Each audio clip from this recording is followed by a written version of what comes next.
by what happened.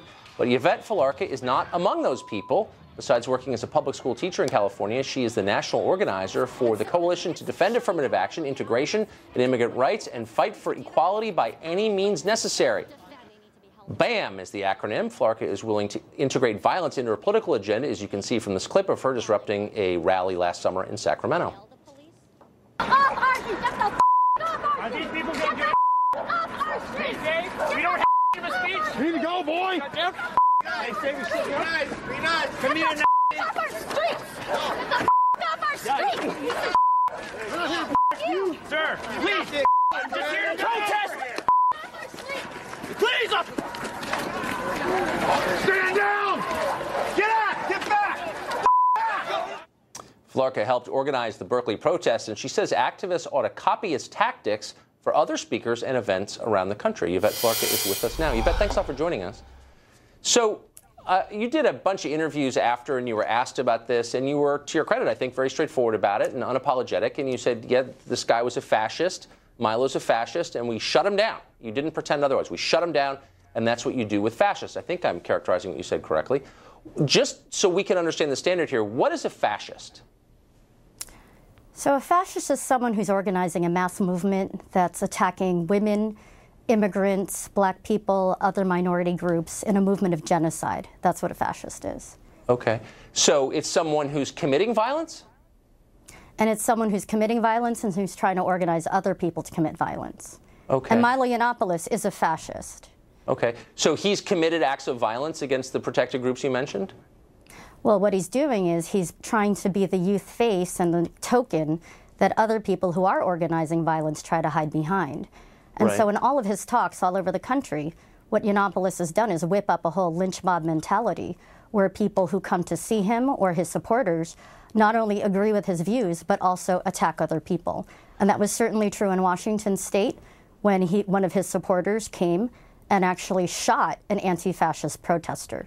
But in Berkeley, we made sure that didn't happen because we were able to shut him down. So, but you're conceding that Milo himself has not committed acts of violence, and nor has he incited violence by the legal definition. He'd be in jail if he did. But you're saying that because people who agree with him have committed violence, he should not be allowed to speak. You know, fascist movement takes many forms, and it always tries to have one form that looks respectable and a little bit milder.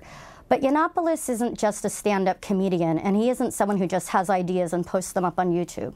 He's someone who is funded by Breitbart and Steve Bannon to go around to college campuses to try to recruit other young people to then conduct those attacks on his behalf and on Trump's behalf.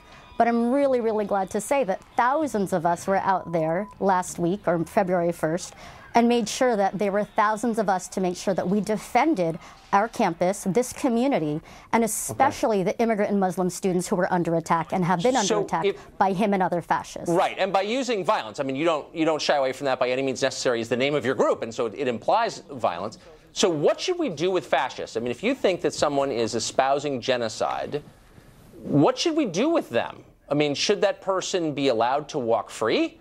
Should we put him in jail? Should we kill him? Should we exile him? I mean, it's a sincere question. If you're willing to use violence because you think someone is espousing genocide, what's the penalty for that? Well, first we've got to make sure we nip it in the bud, and we make sure that they're not allowed to recruit and act as if it's respectable to call for the mass murder of millions of people, in fact, millions who make up the majority of people in this nation at this point. Okay, and so they just can't to be hide clear, behind the there's platform no of free Milo speech. Yiannopoulos, this is not a defense of him, just a factual point, has not ever said that, in public anyway, not that we have a record of. There's no evidence that he has called for the genocide of anybody, as you know, but you're saying by transference in some way, he inspires people who believe that, I guess. But you're not getting my question. Like, what would you say nip in the bud? Should he be allowed to go on the subway and talk to the guy next to him about perhaps joining his movement? Or should he be allowed to talk to people in restaurants? Or what should we do with the fascist who you believe is inspiring genocide? So first of all, the alt-right is a neo-fascist movement, and they're trying to hide behind some softer versions of their more open counterparts who identify themselves as Nazis. But they're still part of the same movement, first of all. Second of all, when someone is trying to speak at a campus or at a rally, they're doing it not just because they have an opinion, but someone like Yiannopoulos or any other alt-righter or fascist or neo-fascist is doing it to recruit other people. No, we don't let them recruit. And in fact, when you look back at the Holocaust and the lessons that we draw from that, we don't say, oh, well, at least we let them voice their opinion. We say never again. Okay, well, but so, again, and is when, now, and when, especially when we under, say that, after Trump. we elevate people like Dietrich Bonhoeffer or members of the plot against the leader of Nazi Germany to kill him. So, I mean, that was the response, of course, to the leader of that fascist movement. Most people think it was legitimate. Do you think, you're not answering my question, that people like Milo, who you've decided are fascists, should be allowed to speak in public? You said they weren't allowed to speak at Berkeley. He should not be allowed to speak in public to spread his racist and misogynistic and homophobic lies. No, he does not have the right to do that. What about when he's using his speech to whip up attacks on people? No, he doesn't have the right to do that. So and to I spread wonder, lies about our humanity? No, he doesn't. Okay, so you're not allowed to say things that you think are untrue. Well, I mean, of course, in the case of Berkeley, no, he that's was not not what I said.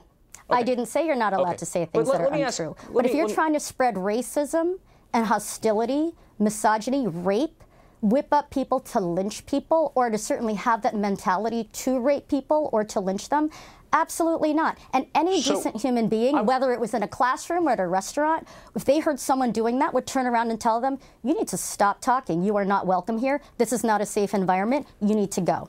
Well, that's what we did at UC Berkeley, and that was a good thing. Hit them or set fires. So you're a middle school teacher, which may surprise some of our students, or rather some of our viewers, that you have students.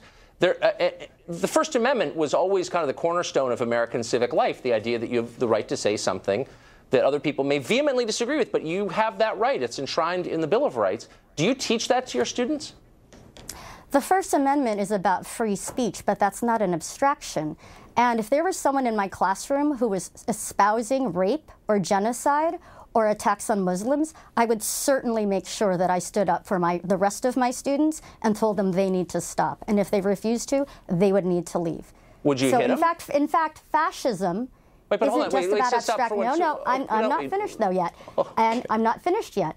If there is a fascist in any situation that I was in, I would call for other people to take action too, but it's not just about the immediate moment. Right. It's also within the context of building a movement. But I don't want this to be abstract. There is a movement against Donald Trump You're getting abstract. And against fascism. I want to bring this back to the concrete, as you said, and rightly so. So if there was a student in your class who started espousing what you believe is fascism, and you said you need to leave, you need to be quiet, you need to leave, and he didn't leave, would you hit him as you hit that protester? Would you beat him up? No, of course not. But that's not what we're talking about here.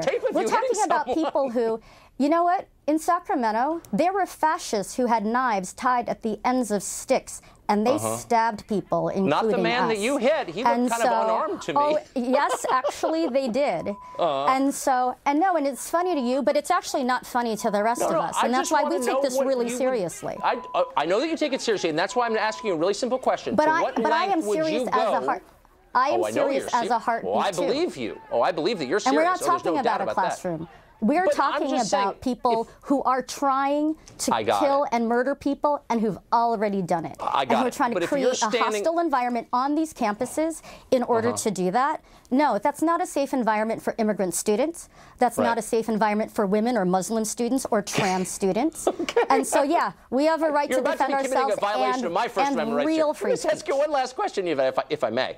So if you're standing, I just want to know, like, the protocol for anti-fascist activists like yourself. You're standing on a street corner, someone starts saying something you don't like, and you think, boy, that's an act of hostility, that person's a fascist. No, but you are misrepresenting the words that I've been saying. This isn't about not liking something. This isn't about Ben & Jerry's versus Stone Cold Pizza or something. This is about the lives of real people, immigrants who are under attack now, I got it. Muslims who are being massacred, and I'm women who are being you, raped. How deep is your So commitment? you're the one trivializing this, not me. I'm not in any way trivializing, and I ask you a sincere question. To what extent would you go to stop that person from spreading genocidal propaganda? I would call for people to counter-protest, to stand up, and to shut down any attempts to fascistly recruit and organize. Like, what if I want to keep talking? I'm saying something that you find appalling, but you know what? I've got a First Amendment right. I'm an American. What would you do? So a bunch of people come and say, stop that. I say, no, I'm not going to stop that. I'm an American. What are you going to do next? You know, the First Amendment, you want to talk about the First Amendment?